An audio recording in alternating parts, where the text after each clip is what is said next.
छत्रपती संभाजीनगर लोकसभेच्या जागेबद्दल अख्ख्या राज्यामध्ये फार आधीपासून आकर्षण निर्माण झालं होतं। कारण ही जागा नेमकं कोण लढवणार याबद्दल बऱ्याच चर्चा झाल्या।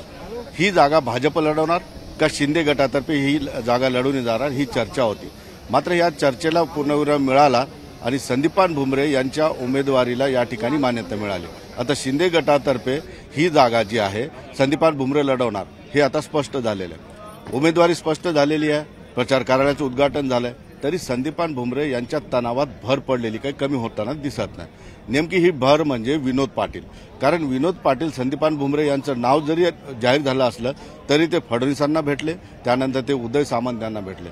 त्यामुळे संदीपान भुमरे हे तणावात आले आणि त्यांना भीती वाटू लागली की ही जागा नेमकी विनोद पाटलाला जाती की काय। त्यामुळे त्यांनी 25 तारखेला उमेदवारी भरण्याच्या ऐवजी 23 तारखेला 2 दिवसाआधी कसलाही गाजावाजा न करता कसलाही मिरवणूक न काढता गपचूप जाऊन त्या ठिकाणी त्यांनी उमेदवारी अर्ज भरला।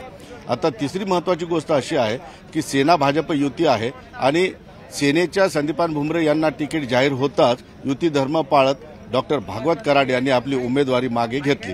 या ठिकाणी भागवत कराड यांनी उमेदवारी मागे घेतली असली तरी त्यांनी फडणवीसांची भेट घेतली, त्यांनी उदय सामंत यांची भेट घेतली। त्यामुळे संदीपान भुमरे यांच्या तणावामध्ये भर पडलेले त्यांच्या समोर संकट उभी राहतात की काय अशी शंका संदीपान भुमरे आणि त्यांच्या समर्थकांमध्ये आहे। एकंदरीतच विनोद पाटील हे भाजप असेल किंवा शिंदे गट असतील या कुठल्याही पक्षाचे प्राथमिक सदस्य सुद्धा नाहीत, नेते सुद्धा नाहीत, कार्यकर्ते सुद्धा नाहीत। त्यामुळे शिंदे गटातर्फे त्यांना उमेदवारी नाकारण्यात आली।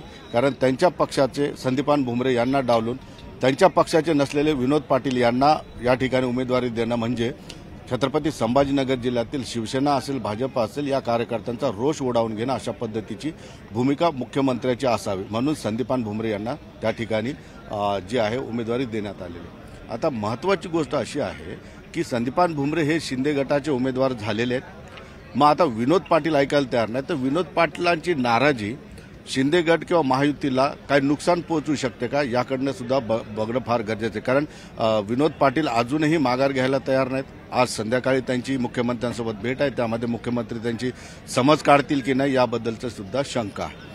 विनोद पाटील हे मराठा आरक्षणाचा लढा, न्यायालयीन लढा सुप्रीम कोर्टापर्यंत लढण्यासाठीचे एक चेहरा म्हणून ते पूर्ण महाराष्ट्राला परिचित आहेत। मराठा समाजामध्ये बऱ्यापैकी लोकप्रिय आहेत, इतर समाजाशी त्यांचे चांगले संबंध आहेत। मात्र लोकसभेचा आवाका त्यांच्या थोड्याशा कुवतीच्या बाहेरचा असू शकतो, कारण शहर असेल किंवा काही तालुक्यांमध्ये त्यांची ओळख आहे, त्यांना मानणारे लोक आहेत। दुसऱ्या बाजूने संदीपान भुमरे हे सुद्धा जिल्ह्याचेच आहेत, मात्र त्यांच्या हक्काचे 2 मतदारसंघ या लोकसभेतून कट होतात, एक तर पैठण आणि दुसरा सिल्लोड।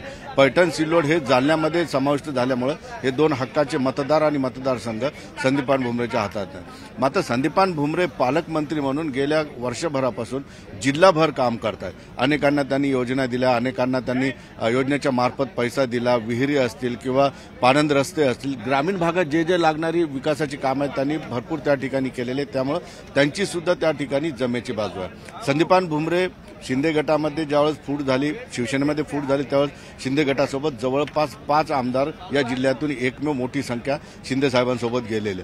त्यामुळे 5 आमदारांची ताकद, त्यांच्या मतदारांची ताकद संदीपान भुमरे यांच्या पाठीशी आहे। एकंदरीतच संदीपान भुमरे हे लढणार हे जवळपास आज निश्चित आहे, उद्या काय होईल सांगता येत नाही।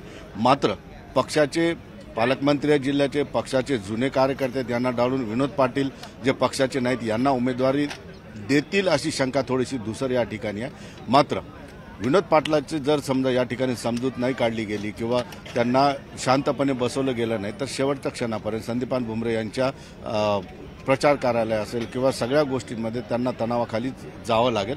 मात्र एकंदरीतच आज रात्रीच्या भेटीवर विनोद पाटील शांत बसतील की नाही बसतील, मुख्यमंत्र्यांची भेट झाल्यानंतर ते शांत बसतील का, उमेदवारी अर्ज अपक्ष भरतील का, या सगळ्या गोष्टींचा तणाव जो आहे संदीपान भुमरे यांच्यावर राहील।